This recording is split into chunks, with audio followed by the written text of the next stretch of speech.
College football nerds here talking Alabama season preview. We're calling this a deep dive. A lot of previews out there are hitting the surface, going through the schedule. We're really going to get up in Alabama's kitchen. I think all the season turnover, it's due. I want to remind y'all as we come back for this season, haven't seen some of y'all in a while, please remember, like, subscribe, hit the notification bell. It's because we go dormant a little bit. That notification bell is important because we get buried a little bit in the algorithm to start the season. Josh, welcome back. We're going to get nerdy with these people on some Alabama football. I think a good place to start is somewhere positive, and it's positive for me in terms of a narrative that I've been crafting over the course of this summer, that I think that a lot of people are thinking the opposite. And the opposite is what I'm seeing a lot of is people surprised that Alabama's ranked top 5 in the coaches poll, in the APO poll, top 10, like anywhere, because Saban's gone. And I'm a little surprised that everyone is writing off Alabama at least a little bit. The talent's still there. You got a talented head coach coming in, brought a talented staff with him. All accounts is they're on top of everything, at least in recruiting. We've seen a lot of people say they're not going to be able to recruit, and they hit the ground running there. I have a hard time thinking that they're going to take that big of a step back, and I know Saban is a GOAT, and I'm going to maintain that. But, Josh, there were a lot of fractures around Saban with his assistant coaching staff. There's a lot of reasons for that. But maybe unpack a little bit why Alabama might be better overall in terms of coaching, which means they might even take a step forward, not a step back. Yeah, I think the thing that really defines a lot of the Saban era has been consistency, right? Consistency in performance, not necessarily consistency in coaching staff. But we really have been of the opinion for the past few years that there have been real issues with that coaching staff from a lot of different standpoints. From an offensive coordinator perspective, I know you were very critical of O'Brien. I was also critical, maybe a little more circumspect in 2021, when the issues that Alabama had a lot more to do with the offensive line being really inconsistent. And I think Bryce Young, as good as he was a first-year starter, and he had a couple games where he wasn't necessarily everything. But the view was that the talent wasn't there in 2021. The receivers weren't great. And it was Bryce Young just making everything happen, for better or worse. 2022, though, the offensive line got better, and the offense really didn't. In fact, it actually took a step back in a lot of ways. And I think that was a statement about a lot of things with the coaching staff, from positional coaches to coordinators. Obviously, Saban, I think at some level agreed, because they ended up moving on, pulled in Tommy Rees. I don't know what to think last year with Alabama, because it seemed like to start the year they intended to be this run-first, ground-and-pound offense, really featuring the running game, using play action with Jalen Milroe. A lot of people talk about how they didn't figure out how to use Milroe till the middle of the year. We could spend an eternity talking about that, but I'll just sort of simple it down to the fact that they wanted Milroe to be a read-first, play-action, kind of game manager quarterback. That was kind of the antithesis of what he was.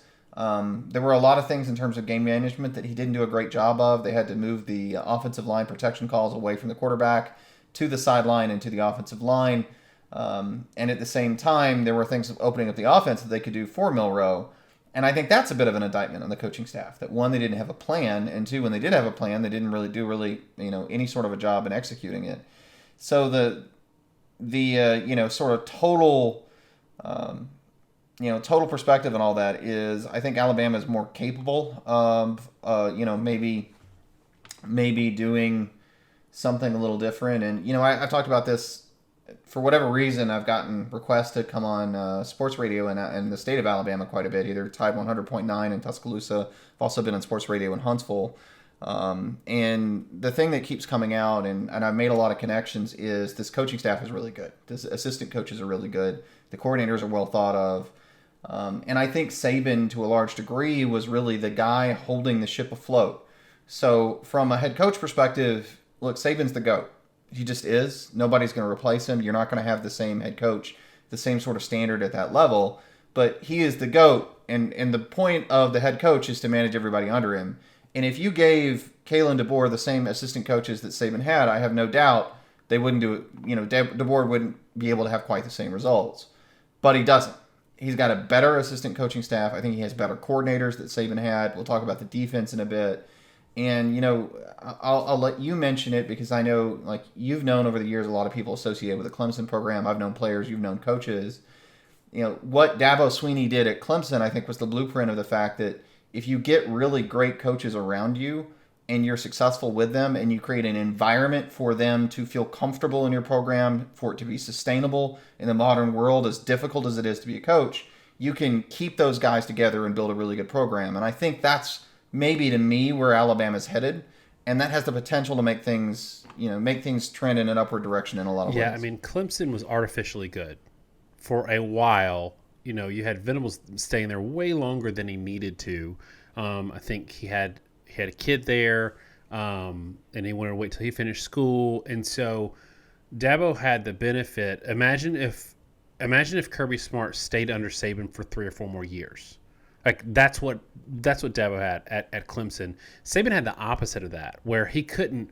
Not only could he not get, he was in such a hard spot because he couldn't go after the best of the best out there for 2 reasons. One, they wouldn't stay there for long if he got them, and he knew that. And 2, a lot of them didn't want to come play at Alabama, especially on the defensive side of the coordinator side, because it would always be seen as Saban's defense, and it could be viewed as a tougher way to transition to a big-time head coaching job if it's seen as Saban's defense. So he had issues with that. But, yeah, I mean, if you look at Saban's down teams or teams that maybe underperform relative to talent, 2013 under, I think it was Nussmeier, we've always given a hard time for, like, completely underutilizing that offense.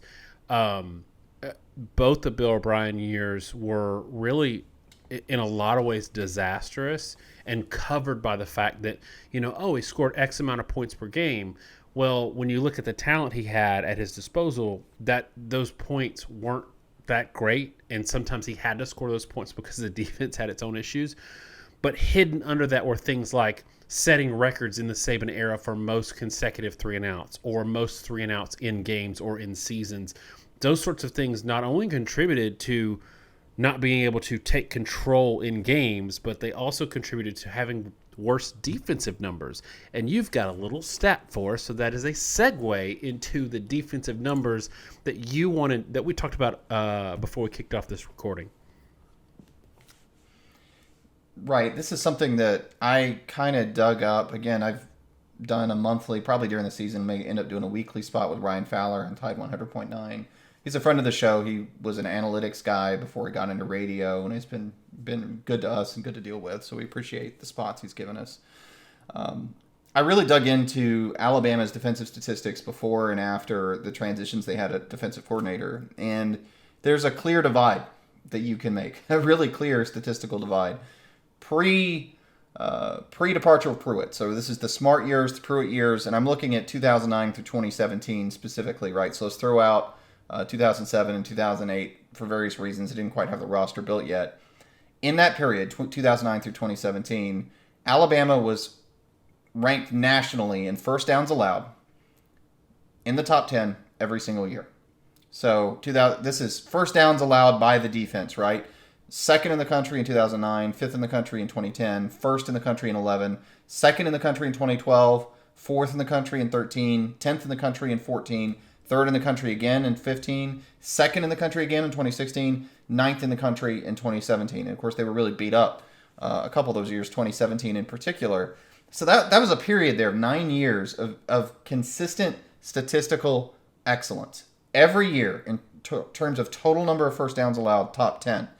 And then in 2018, Jeremy Pruitt leaves, goes to Tennessee, and then Tosh Lupoi becomes the defensive coordinator. Now, what I've heard from a lot of people is that actually kind of transitioned to be Pete Golding midway through that year. Lupoi, kind of took a step away from being a defensive coordinator for a long time, spent some time in Oregon.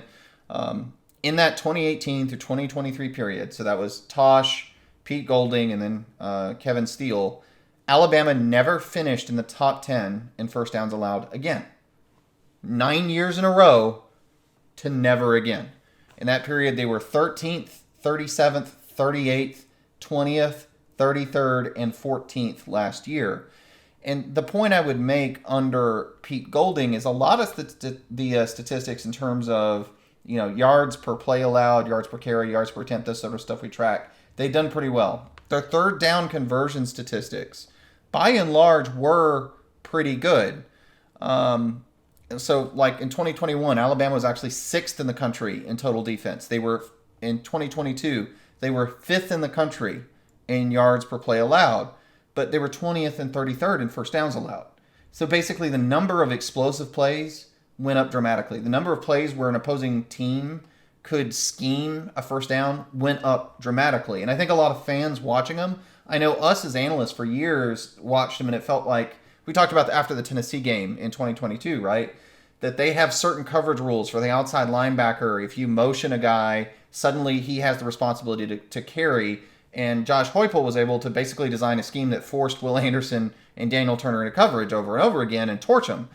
I think there were some things, and we could go into just painful detail with that with Golding and with his scheme, but basically it was sort of an evolution of Saban's scheme. I think Saban brought him in to try to run it, try to evolve that style of defense, and it didn't work. It was a failed experiment. I think there were a lot more problems with teaching because Saban's defensive scheme is that pattern match scheme is the most complicated defensive scheme in football. I know, one of the big preview magazines that was talking to an NFL scout and coaches said, the quote was, he's probably the greatest defensive mind in the history of the sport, truly. But the thing is, it's so complicated and it's so hard that you have to really be able to teach and communicate it. And then Saban had spent a ton of time with the defensive backs trying to teach it, but I just don't think the coaching staff had been good enough because, it's essentially that the DBs have their own routes they run based on what the offensive players' routes run are. And people watching on TV would say, oh, they're in man or zone. Look, man, they could be in man on one half of the field, zone in the other. They can switch it up mid-play. In fact, they do based on how players break downfield. It's a wild, complicated, completely different defensive scheme. And the thing is, because they're doing it on the fly, if they don't communicate or if somebody doesn't do a handoff right, guys go wide open down the field, which we saw a lot. And that was, I think, just due to a failure of having a coaching staff that could teach it. Last year, they had very experienced, super high talent in corners, and they were really good on the back end because of that. Except at safety, where like the Texas game, 2 starting safeties got burned repeatedly. So I think, there was a huge step back from where they wanted to be defensively. I think that problem was only going to exacerbate. And frankly, I think the biggest reason Saban left is he understood how football was evolving. With the transfer portal, he gets a guy like Caleb Downs. He starts him as a freshman. He takes his lumps. He transfers in January. Now, I know part of that's probably because Saban left. But, what ends up happening is he's plugging and playing transfer guys at safety. He's maybe plugging in transfer guys at corner. And they don't know his system. And that's not sustainable. Why do they not run this in the NFL, where they have more practice time, where you have experienced players? It's because you cannot take guys in as free agents or transfers, plug them into the system, and have the communication and understanding to be able to run this defense. They have to run simpler schemes. Simpler being just simpler to know your assignments. It doesn't necessarily mean the playbook is simpler. It's just simpler when you line up and play. And I think Saban, knowing that, knew that the whole scheme and approach they'd had for years wasn't really going to work. And so looking at where they've been the last 6 years, looking at where they've been previously, looking at the changes in the sport, I think there are a lot of signs that their defense had genuinely declined. Again, statistically, there's a sharp divide when the defensive coordinators changed. I think Saban is the reason they are what they are. Saban is the reason they were top 15 last year with Kevin Steele, who I think is a good but not great defensive coordinator. But I think Saban also knew that his approach, his demands he was putting on coaches weren't sustainable. He knew he was going to have to get a new coaching staff to maintain what he wanted to be. And I think he was happy to turn the reins over. And I think in doing so, and I know I've spoken forever, so I'm going to let Daniel let you talk for a bit. But I want to come back to this. I think in doing so, they're going to implement a scheme that may not be as good as Saban's scheme when run perfectly, but when run with veteran players and transfer portals where you should never really have a hole again as a team like Alabama, I think it could be a lot more effective than anything we've seen from Alabama since the Kirby Smart, Jeremy Pruitt year. I think what we're going to see an immediate change when we watch Alabama on Saturday versus watching Georgia. If you watch Georgia last year, they had the same amount of talent as Alabama, but they seemed a lot more dominant against teams like Tennessee. Alabama done pretty well against Ole Miss, but teams like Tennessee, teams with inferior talent seem to get enough busts against Alabama, either on a 3rd and long where Alabama would normally get off the field, or just scoring. A couple of the Arkansas games come to mind. I think those types of games are going to go away because what Georgia has done really well is they've simplified from Kirby Smart at Alabama. They've simplified and let players play, right? And that has made those players just win on pure athleticism in a lot of the ways that we said the zone read concept at Ohio State worked, but they didn't scale well. Well, Georgia scales pretty well, but I think that you have seen them give up points against elite offenses, Alabama, Ohio State, in the postseason. And so if you're an Alabama fan, that should concern you a little bit, is that when players play and you let them, you simplify things and let them just go ham, they're going to dominate in Arkansas in a way that Alabama hasn't dominated Arkansas the last couple of years. They're going to win that game 45-12, right? But if it can be taken advantage of with elite talent on the other side of the ball. Now, Georgia's done a good job, I think, of mitigating some of that, and they're still obviously right now in terms of defense, they're the team that everybody wants to be, but I think there is a potential for some of that. So you'll see a better defense, in my opinion, in the regular season against the teams that you should beat, but you could maybe see some issues. Now, having said that, Alabama had those issues anyway. Texas, they had busts in the secondary, although Alabama was a little bit of a bend but don't break. And the offense, and this is a question I had for you about some of those statistics in terms of giving up a lot of first downs, maybe not doing as well on 3rd downs, or their 3-and-out rate on defense wasn't as good. Is it possible that some of that was contributed to by really bad, or not really bad, but worse for Alabama standard offense, especially in terms of 3-and-outs? I know Bryce Young did it a lot his last year. Milroe early on, first half of the year. Last year, Alabama was terrible with 3-and-outs, turnovers, short fields. How much of not having it right on offense maybe contributed to the defense maybe having to sell out in situations because they knew they couldn't rely on the offense to score? What do you think about that? I think there's a give and take defensively from those things, because when you're in a situation where you cannot allow points to be scored, typically you have to play a style of football that is based around basically not busting anything. There's a level of aggression you have to show because you have to keep the pressure up at all times, but there's also a level of aggression that you can't show because you can't really ever afford to be not sound and give up a big play. And you sort of see teams play in that space a lot, especially teams like Iowa in certain years, like last few years where their offense is terrible. They play aggressive football, but they play sound at the same time. How do you do that? Zone blitz. Typically the way you do it. If you zone blitz and you drop enough guys deep, what you're going to ensure is that there's no real busts, because man coverage is the thing that usually busts. Zone usually doesn't. If people are in their area, somebody's near the ball, even if they complete a pass, you'll tackle them. And the goal is you get home, force a quick throw, and if you force the quick throw, then maybe good things will happen on the defensive end. I think Alabama, because of the situations they've been in, it's worn out the defense, but they were man coverage to a fault. And that's really the big difference between what Kirby Smart's done at Georgia, what Schumann and what Lanning had done before, is they moved to more zone scheme. They are predominantly zone defense now. And so the idea of that is if you have a zone defense, you don't bust as much. Georgia doesn't bust as much. The problem you start running into with a team like Georgia, who is designed to sort of smother you, is Georgia, and forgive me, now I'm going to go really in the weeds, guys, but hopefully if you're a big football fan and you like understanding in X's and O's, this will interest you. Georgia is what's known as a two-gap scheme. Same thing Alabama's been for years. Two-gap scheme means a defensive lineman generally lines head up with an offensive lineman. You're responsible for the gap on the left and right side of the field. They will use typically 3 defensive linemen and sometimes a linebacker on the line in those schemes. And the idea is you've got 5 to 7 gaps on the offensive line. 3 linemen that have a gap each, you get 6 gaps. But the way the math works out, you cover 5. Walk up the outside linebacker, you can get 7. You got all the gaps in the offensive line covered with a minimum number of players. That lets the linebackers float 3. So the idea is the linebackers, the inside linebackers, the guys that are floating behind the line of scrimmage, are expected to make the vast majority of the tackles. N'Kobe Dean was a great example of a phenomenal linebacker in a two-gap scheme because he was a bit undersized, but he was highly athletic. He was really smart. He'd be wherever the runner was going to go. He'd beat him to that point, and he'd make the tackle. The problem in a two-gap scheme is the defensive lineman, their main responsibility isn't to shoot a gap. It's to hold. You can't play two gaps if you go to one side or the other. You've given up the other gap. Alabama, due to all these things we're talking about, due to the offensive issues, they had to lean more on that two-gap concept. You had to be sound because that's their base defense.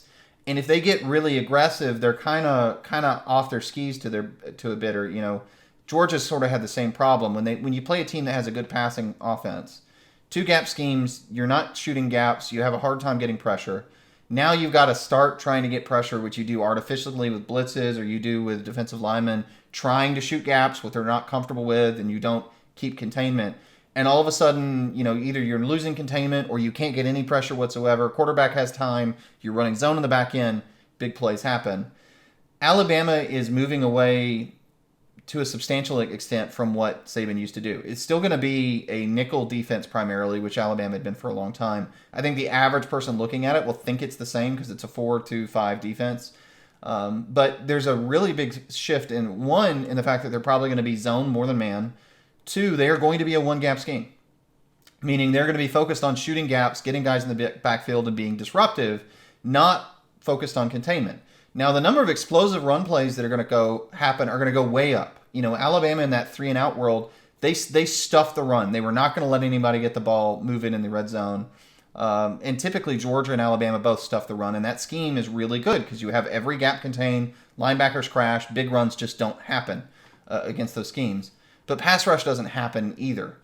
I think having a zone defense is a good pairing to a one-gap scheme because when you get pressure, quarterbacks hurry, they make mistakes, they rush throws, the defense is there to catch it. This is what the NFL has gone to at this point almost 70-80% of the time.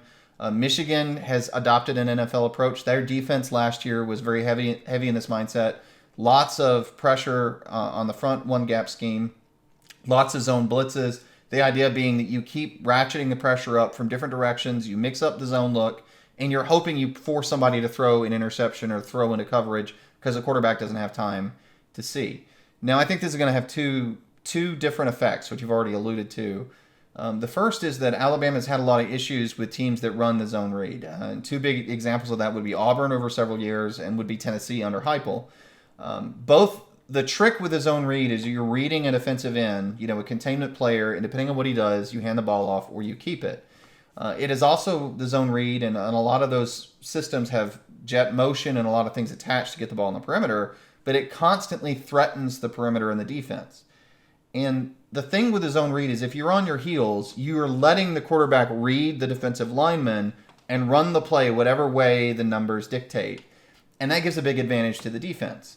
The reason the zone read's taken a big step back over the last 5 years is they really adopted the mantra of attacking the mesh point, meaning that when you go to make the zone read, whoever's the primary guy in that gap, his responsibility is to come as hard as possible and hit the ball, right? Get him at the mesh point. You cannot do that in a two-gap scheme because those defensive linemen are not supposed to be attacking gaps. Alabama is now going to be attacking gaps. They're going to be better at dealing with a zone read. So I think like Tennessee, who is zone read based, who is shot play based, who's designed to give busts, they were in the worst scheme possible to deal with Heupel, and now they go to one of the better schemes possible to deal with Heupel. I think you're going to see a big positive impact. I think Auburn and their struggles with Auburn, a lot of that on the defensive side of the ball has had to do with the scheme they run compared to Auburn's scheme. I have had assistant coaches, including I've had it secondhand from defensive coordinators that everybody watching this video would know, have said that Alabama's two-gap scheme is just fundamentally bad against Auburn's scheme, and they've repeatedly predicted that even with a couple bad Auburn games, I'd had people filter down to me, they think they're going to have trouble this year because the way Alabama operates is just so poorly geared to stopping what Malzahn did or what Freeze did. The flip side is that man coverage, pattern match stuff that Alabama ran, that containment defense, was really, really good when you played a more pro-style team, a team that was more efficiency-based, more power run-based, a team like Georgia. And there were other teams. You mentioned Arkansas. I think when Arkansas was a pro-style offense, no, Alabama shut them down. Even when they had Petrino as the offensive coordinator, they routinely shut down Arkansas. Those vertical passing attacks with a power run attack, Alabama was really, really good at stopping. And there were a lot of lesser teams they shut down on the regular. Mississippi State in their scheme was a horrible matchup for pattern match. They almost didn't know what to do with it because it was all the offense is trying to read the defense, but the defense shift post snap, they were lost. I think some of those teams are going to take a step up. I think Alabama could have a harder time with some of the teams they play in the playoff, a harder time with a team like Georgia when they've beaten Georgia teams that were probably better teams than them because of scheme. And so you're going to see it both ways. I think there are going to be times when they're better, times when they're worse. But ultimately, again, a long discussion, but hopefully one people found interesting. Ultimately, to me, what matters is Saban's scheme may be better against certain elite teams, but they were having so many problems teaching it and running it correctly that at some point a simplified scheme that is pressure-based in the modern world of football is just going to be better. They've got great athletes. They can let them sit back and float on the ball. Yes, they're not going to ever quite hit the pinnacle of what Saban could do, but they're going to be probably more consistent on the back end of that defense. And I think they're going to have fewer games where you're just scratching your head going, oh my gosh, why can Alabama not stop Ole Miss? Because Lane Kiffin in 2020 knows that scheme really well. He knows everything that confuses them, and he ran it 100 times. That's not going to happen as much, which, it's all a give and take. I have a theory that I've laid out. It's not something unique to me. A lot of people are talking about this. I had a theory. I started laying this out a few months ago when I started looking at schedules coming in. And I talked to RJ Young about this. And, y'all, I did Josh and I did a great video. We played through College Football 25, played a game together, and just talked ball. And then I followed that up with a game against RJ Young. It was a great conversation, 45 minutes of us just kind of talking ball, a lot of fun. So you may not have got a notification for that. If you just want to hear some good football discussion, it's out there. You can just put it on. You don't have to watch the game. One of the things I talked about with RJ in that discussion is the disparity between schedules in the Superconference era. So Oklahoma and Texas both come in. Texas's schedule is a good bit easier than Oklahoma's schedule. What do you do with that in the new world? And Alabama is one of those teams whose schedule is a good bit harder than it has been in the past. And this is where I want to talk to Alabama fans who are going to look at whatever Alabama's record is this year and say, well, Saban would have done blah, blah, blah. First of all, I think he only had a couple of undefeated teams. But second of all, to me, in the new world, it's musical chairs. You're going to catch a schedule in a given year that's just brutal. Alabama's is not Florida brutal, which, by the way, if y'all haven't seen Florida's schedule, you need to look at it. But it's pretty rough. And the thing that I told RJ is, one, you and I, meaning you, me and you, Josh, have fought the conference or the CFP expansion for years. But with super conferences, it's a necessity because, one, all of the good out-of-conference games are going to go away.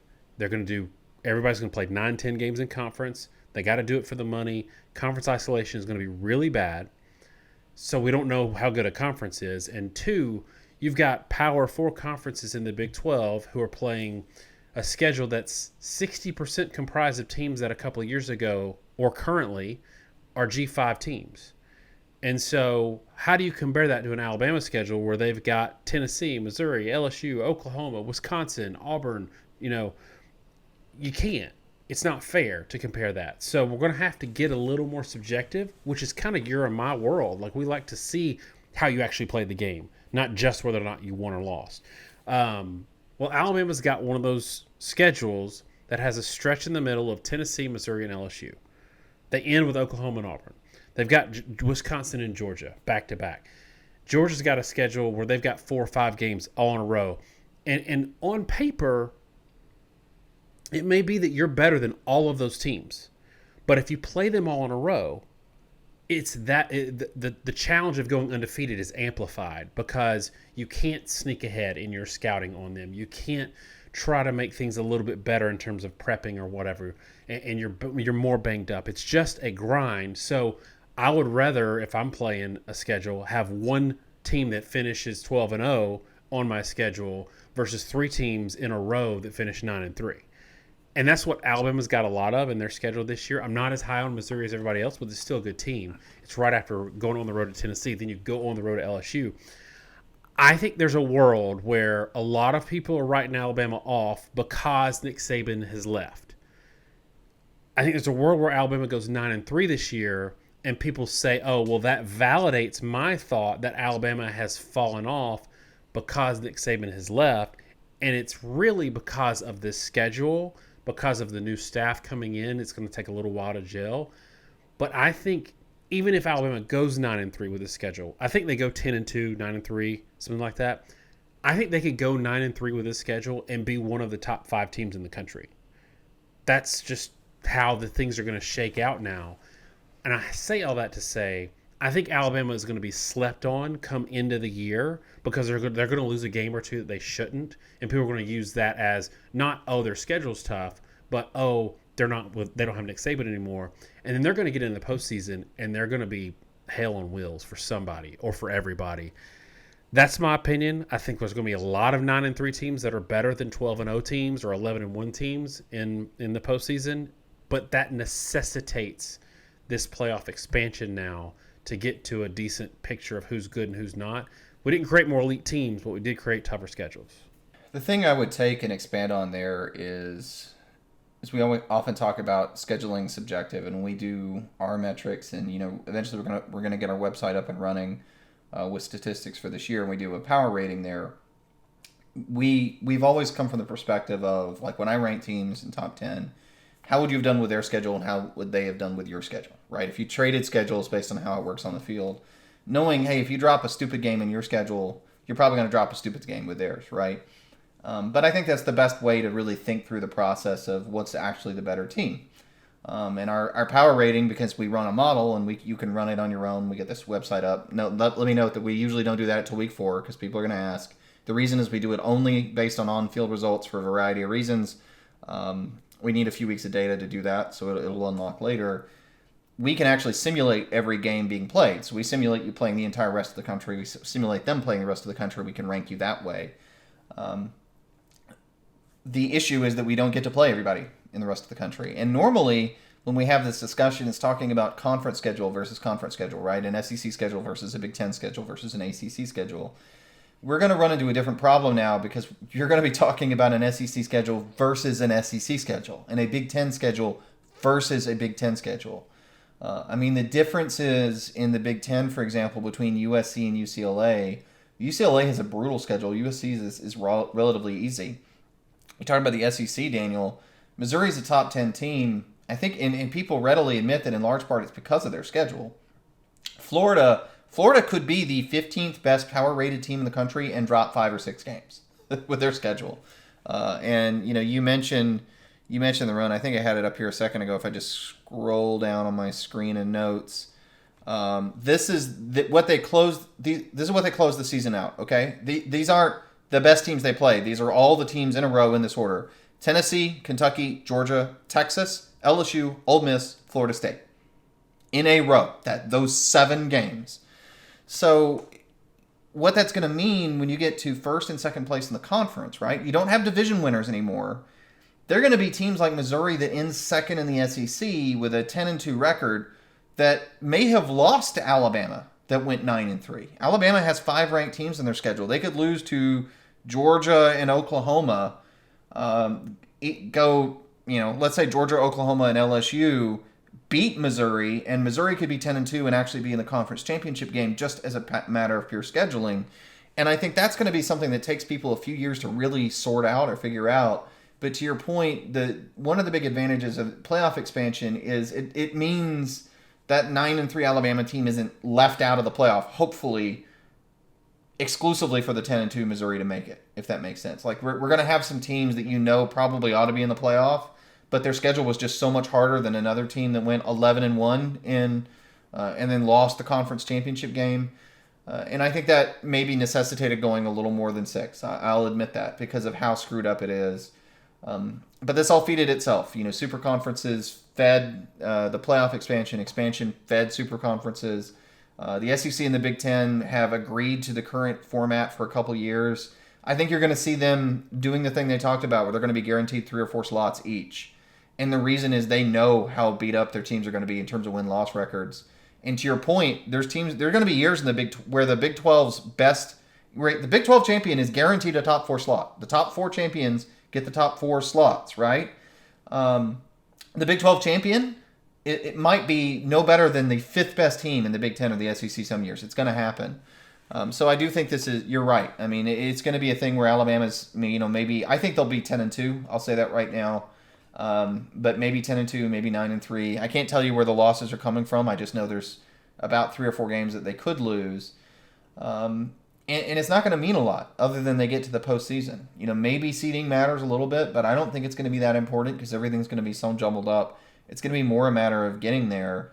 And I will say this, Daniel, because I want to transition a little bit out of this into just talking about the other aspects of the team as we kind of progress in the discussion.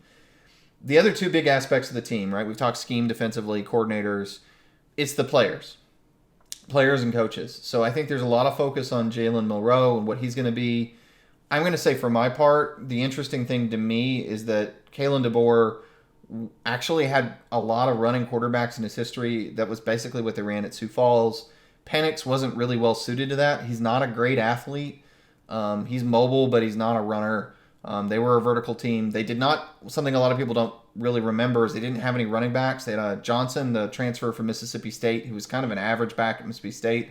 He was the only guy they could even use. Everybody else was a big step down from him. So they had to be super pass happy, and they made that work. Historically, he wants to run the ball more, and he's willing to run the quarterback a lot. He's had a lot of 1,000-yard rushers, the quarterback position. So that's interesting to see, but I don't know. I'll let you talk about personnel. I'll hold that for you, but I don't know what the scheme's going to be, and I don't think anybody really does. Defensively, the interesting thing to me from that standpoint is the secondary. Because when we talk about schedules and records and all, I see Alabama as one of those teams that could swing a lot. And the reason is they have transfers in the secondary. They've got a lot of young players in the secondary. They lose Caleb Downs. I think Caleb Downs would have been easily one of the best, maybe the best safety in college football had he returned. Probably will be for Ohio State next year. Last year, he was a player that did not know what he was doing. And when I watched tape, there were a lot of plays. The Michigan game, there was, I think, a 4th and 2 that was big. There were games, the Texas game, I think twice he gave up big plays where he busted assignments. I don't think they're going to be worse than they were last year for losing Caleb Downs and replacing him with Saab in the new scheme. I think they would have been a lot better than they will be if they'd kept him. But the other positions, like the corner positions, they're going to have all new starters at DB. And I think whether or not those units end up being good is going to be determined really where the record is. And this is an 11-1, 12-0 team if they had an excellent secondary like they had last year. But I don't think they do, and I don't know how good they're going to be. The offensive side of the ball, it's funny. I feel like I'm more confident about how good they will roughly be, even though I know less or could tell you less about how they're going to operate and what that offense is going to be like. So it's kind of strange that I see the defense as the big question mark, given that I, at least personally, and Daniel, I'm curious what you have to say about this. I don't feel like I have any idea what Alabama is going to really roll out scheme-wise or focus-wise on the offensive side of the ball. Yeah, so I will admit that, it seems from all accounts, unless we're getting tricked, Jalen Milroe is the starting quarterback, and I didn't think, just based on what I saw at Washington, that he was going to be the guy to run this offense. And so I thought that Kalen DeBoer coming in would have a clean slate and would end up going with one of the other quarterbacks on the roster, because it's easier to do when you're coming in cold than it is when, if Saban would have had to make that decision this year. But I've been proven wrong in that regard, which if you're an Alabama fan and this is true, then you got to be encouraged, because what that tells you is Milroe can run an offense at a high level, because you've gone from having an offensive coordinator that I think was a little bit in over his head to an offensive-minded guy who's been offense his whole career at a very high level, who could instantly spot a fraud at the quarterback position, saying, no, this is the guy. That, to me, tells me that last year's offensive production for Alabama was held back not as much. There were clearly times where it was held back by Milroe, but not as much from Milroe as I thought it was, and a lot more because of what they had. Maybe at OC, maybe saying you come in and run the Alabama offense was a problem. That's what it felt like at the beginning of the year. But in general, I think there's a lot of encouraging thought there. The only thought I have, though, that might be a negative for this offense is part of DeBoer's offense for a while has been through Grubb, and he lost him. And so you've got all of this crap to deal with as a head coach coming in with, immediately having to handle player retention because of the portal rules that are stupid, in my opinion, for coaching changes where everybody can pick your team apart.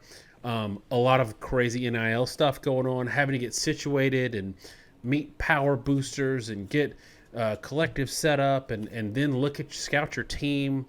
You've got all of this, but you also have to figure out, the offensive game planning is more on DeBoer than it would have been. And I know he's named an OC, but it's not Grubb.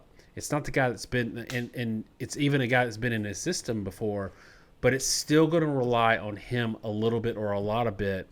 So I don't know how that's going to work out, but I honestly think at a high level, it doesn't matter. I think he's bringing enough offensive pedigree in that they're going to be dramatically better on the offensive side of the ball than they were last year. Even if they are limited with Jalen in some ways, they're going to get the most out of him, which didn't happen last year. I think they are going to take a step back on defense. What do we say is like the number? Everybody looks at quarterback and offensive line returning to determine how good you are, but we always say it's DBs and wide receivers. Who you've got coming back there matters. And I think in both of those aspects, like wide receiver is probably okay. But the DB situation, you can't, there's no world where you can assume that you don't take a step back just because, losing Terrion Arnold and Kool-Aid and Caleb Downs at the end of the year, who he was, that's a huge step back in that secondary. I don't care who you replace him with. Yeah, that had been ultimately my thought and my point. Now I think Damani Jackson is a guy that has a tremendous amount of potential. Saab has potential. Moore is a player that I think athletically has been at his ceiling for a while, but he's also been injured. But I think that he's going to be really good in that zone scheme where he can kind of sit captain of the defense. But we don't know how the other guys are going to be. We don't know if it's going to be one of their 5-star freshmen, if it's going to be a transfer from Wake Forest or what it's going to be. But something I mentioned a minute ago I think is also really notable. And there's something I want to say that I think is being dramatically under-discussed, and another thing that I think is being probably misstated, and that both of them affect Alabama. The first thing that's being under-discussed is helmet radios. And you could bookmark me. You can remember this when it comes up, when it becomes a big talking point. I haven't said it on Twitter yet, but maybe at some point we will. I am convinced that headset communication will be the talking point of college football at some point this year, and the effect it has. There are so many things they're going to be able to do differently, and I know they're going to turn it off at 15 seconds. But if you're a hurry-up team and you want to snap the ball in 10 seconds, you can be telling the quarterback exactly what to do for that entire 10 seconds. And when teams line up like Milroe that have had trouble getting offensive line protection set, they've had trouble getting the defense coordinated against hurry-up teams, having a guy like Moore or Lawson, I think, is going to be the guy with the actual headset, a veteran player that's calling the defense, and that has somebody saying, hey, receiver in coverage, shift, safety's got to come down, whatever. That's going to make a big difference in the ability to defenses to avoid having busts. The ability to be in Milroe's head and say, okay, we're lined up. Let's get lined up quickly. Let's call the play, and you need to shift your protection. Watch for the blitz here, whatever. Go. That's going to be a big impact offensively. So I think that's something that's really underrepresented. And I think Alabama in particular, because they had so many issues pre-snap last year, I think may benefit tremendously from that. And I think more importantly, there are probably a lot of scheme issues that are going to change dramatically. The hurry up, no huddle, meerkat look to the sideline thing may kind of go away.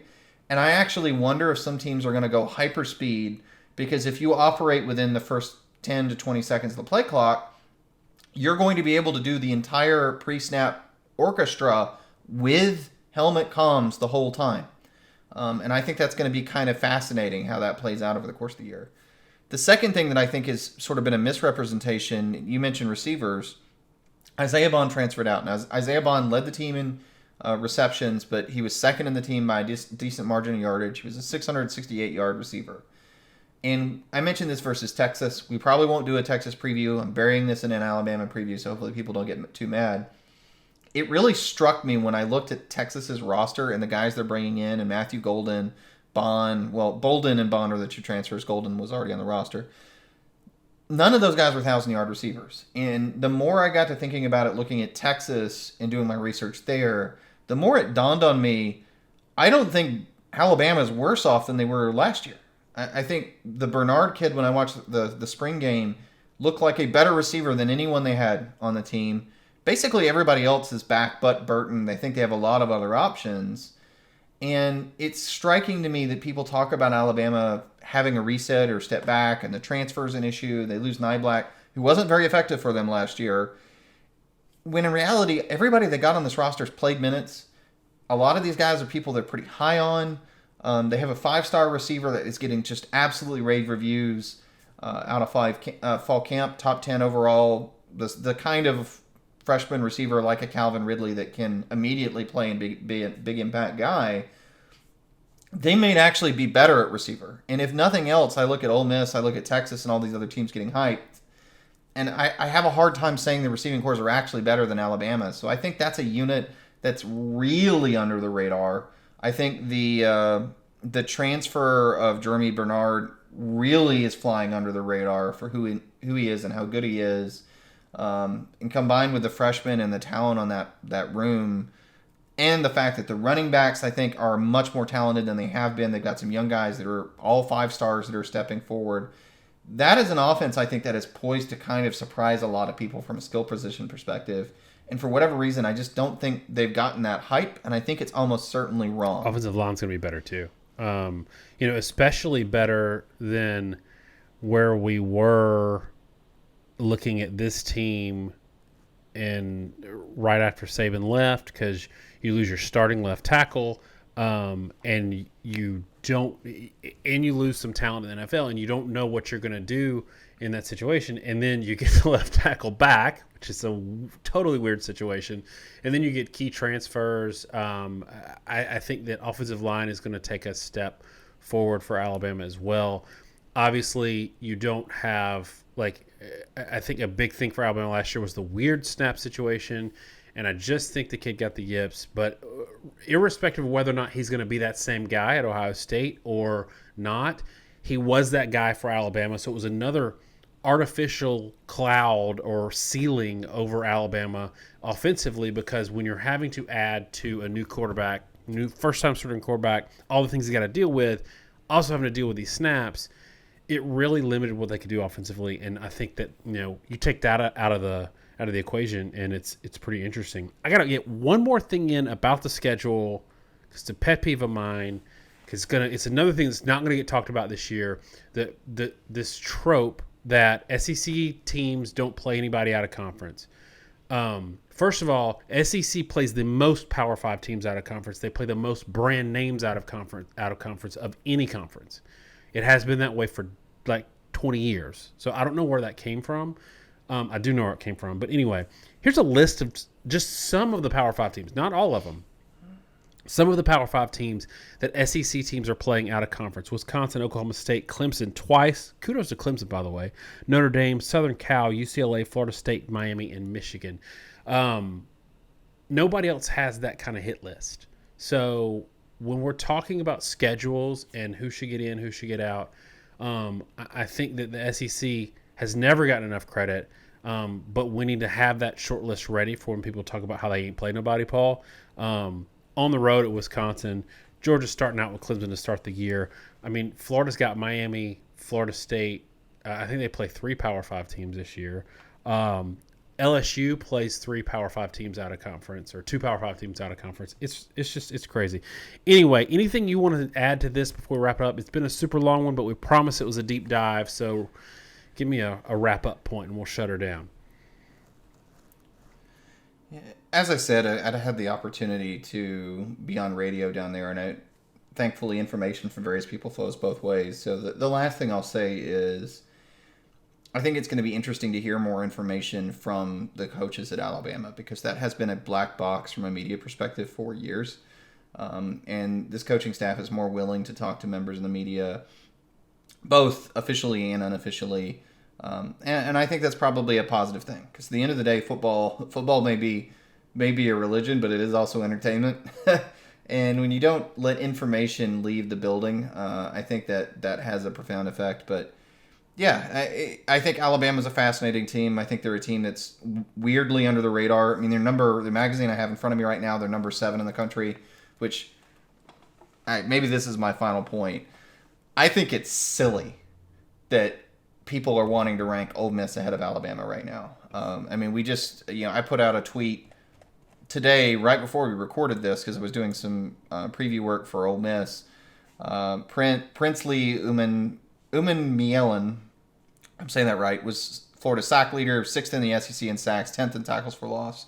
But I noted, like, in ranked games, and when I say that, I'm meaning sacks per game in the games that were ranked for everybody. So it per game stat filtered for only ranked games for everyone. He was 32nd.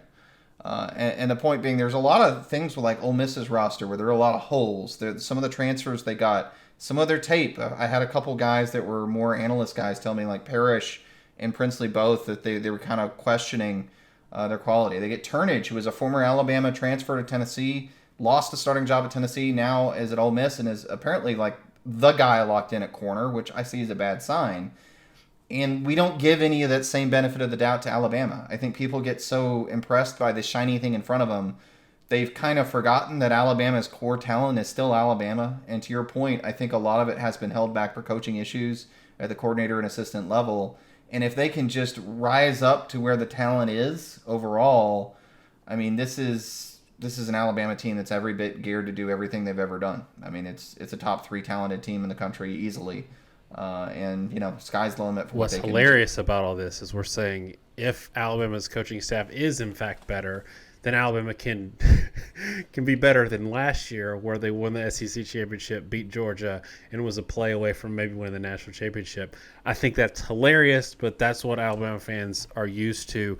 Josh, here's the real irony of why Ole Miss is ranked ahead of Alabama. It's because they don't have Alabama on their schedule. Yeah. To your point, Ole Miss may end up in the conference championship game purely because they never had to play Alabama and their schedule's a lot easier. Yeah. Now there's some hiccups on there too for them, but yeah, I mean we're not quite at the point. I will say from our modeling perspective, our model's going to love this because the interconnection for these super conferences is much better than when Texas and Oklahoma were in the Big 12. There's no way to compare them. Now we can. So the model will be great. But from a wins and losses perspective, I mean, people are going to get ticked because we're going to get to the end of the year. It may happen this year, probably will. If not, it's going to happen in a year or two, where you're going to have a Ole Miss in the conference title because they're 11-1, and an Alabama went 10-2, but everybody knows they're better. It's going to happen. I don't know if it'll be this year or next year or the year after, but it's going to happen. I'm going on record as saying it's not going to be Ole Miss that's the clean record over ranked team, because they have a really meaty stretch in the middle. It's going to be Missouri, who avoids Georgia, they avoid Texas, they avoid LSU, they avoid Ole Miss.